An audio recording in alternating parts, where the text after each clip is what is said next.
बात पूछती हूँ बताओ न बाबूजी, छिपाओ न बाबूजी, क्या याद मेरी आती नहीं, क्या याद मेरी आती नहीं। पैदा हुई घर में मेरे मातम सा छाया था, पापा तेरे खुश थे मुझे माँ ने बताया था।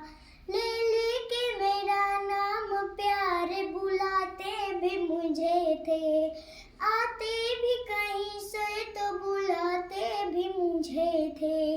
अब मैं नहीं तो किसको बुलाते हो बाबूजी, न बुलाते हो बाबूजी, क्या याद मेरी आती नहीं, क्या याद मेरी आती नहीं।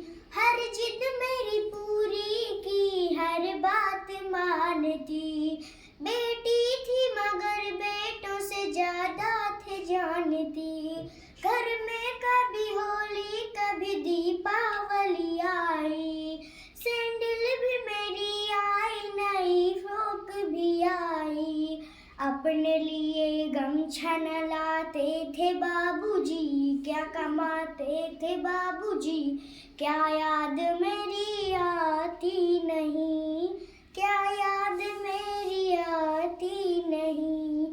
सारी उम्र खर्चे की कमाई में लगा दी, दादी बीमार थी तो दवाई में लगा दी।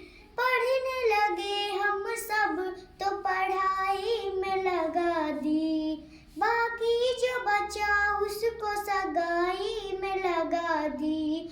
अब किसके लिए इतना कमाते हो बाबूजी, छिपाते हो बाबूजी, क्या याद मेरी आती नहीं, क्या याद मेरी आती नहीं। कहते थे मेरा मन कहीं एक पल न लगेगा, बिटिया विदा हुई तो ये घर घर न लगेगा। गहने कभी कपड़े कभी सामान संजोते, तैयारियां भी करते थे छुप छुप के थे रोते। अब किसके लिए इतना रोते हो बाबूजी, न रोते हो बाबूजी, क्या याद मेरी आती नहीं, क्या याद मेरी आती नहीं। कैसी परंपरा है, कैसा विधान है, पापा बताना कौन सा मेरा जहान है। आधा यहाँ आधा वहाँ जीवन है अधूरा, पीहर है न पूरा न ससुराल है पूरा। क्या आपका भी प्यार अधूरा है बाबूजी, न पूरा है बाबूजी, क्या याद मेरी आती नहीं, क्या याद मेरी आती नहीं। सच बात पूछती हूँ बताओ न बाबूजी, छिपाओ न बाबूजी, क्या याद मेरी